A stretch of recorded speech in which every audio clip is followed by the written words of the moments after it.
So you have a class idea. Now, now what? Now what do? You may have a bullet pointed list of the things you want to teach within that class. You may have a fun name, but where do you go from here? You got the idea. Now what?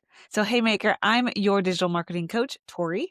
Today is day 10. Oh my gosh, it's day 10 of trying to sell 100 copies of my book, Workshops Unleashed. So now that you have an idea of what you want to teach, what do we do next? So what you do next is list that class. So whether you are going to be online or in person, you want to get that class in front of as many of your ideal students as you can.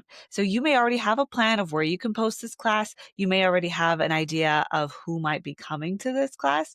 But if you don't have a a plan to keep them coming back, that is where a marketing plan comes into play. Now, I'm a digital marketing coach, so I do focus mostly on digital marketing. That's what you'll find on my channel here on YouTube. However, in my book, I also have a framework to help you not only launch a new class or a old class, a class that you have that's on demand if it's online, or a live class that you want to teach every quarter of the year, let's say, or every month. It helps you launch it as many times as you want, but it also has a plan to help you stay top of mind for your ideal students so you can keep marketing your classes. So one thing I would think about is launching this class is how can you warm up your audience to get them ready for this class? So I work primarily with quilters currently. So many quilters will teach a piecing concept or a technique, something along those lines. So leading up to that class, you can start sharing tips and tricks about that particular topic or that technique. So maybe what tools do you need? Maybe the first step or two, and how do you prepare for that technique or that piecing or that pattern? Colorways are a great way to go for any project, is showing the different colorways and different ways this quilt or quilted project or technique or method can be used after the class. So all of those ideas, you can start posting content. Now, content covers an array of different things. It can be a podcast, it can be a blog, it can be post on Instagram, it can be videos on YouTube. It's however you feel most comfortable stepping up to your market.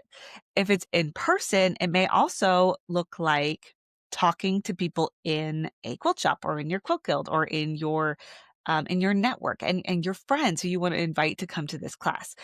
And maybe they know people, and just dropping the idea that, hey, I am teaching, English paper piecing next month. Do you anybody who would love to learn English paper piecing? And they may, oh, well, I don't know. Well, let them know I'm having a class if they're interested. It's as simple as that for in-person marketing. You can also, if you want to teach live or in person, you can also tag your location on many of these platforms, and that will help generate um, the algorithm to show that content to the people in that area.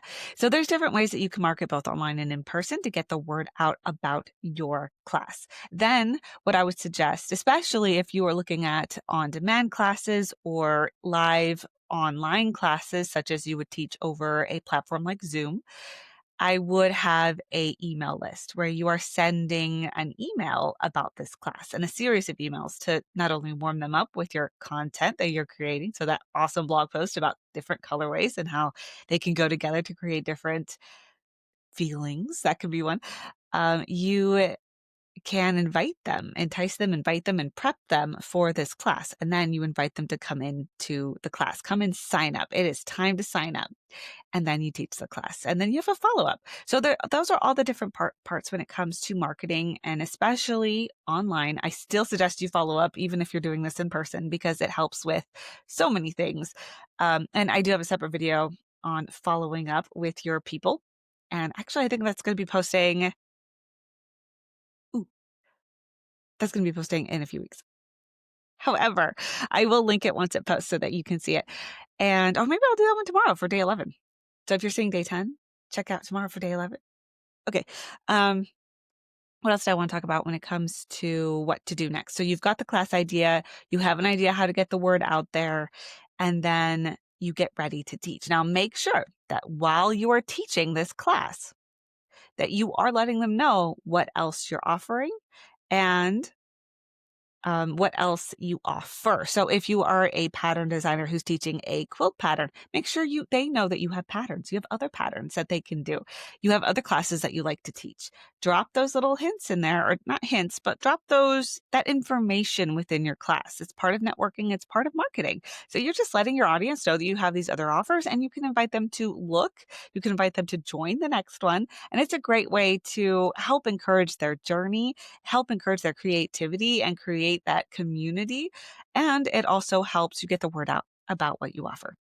So after your class idea, build out what you're going to do next. And if you have trouble with that, I do have my book, Workshops Unleashed: How to Design Engaging and Successful Workshops for Quilters and Crafters. It combines course design and marketing to help you create your class and get it out there. And right now I am doing a challenge of selling 100 books before the end of 2025 so that it can help me afford my booth at H&H Americas, which is a trade show in Chicago this coming May.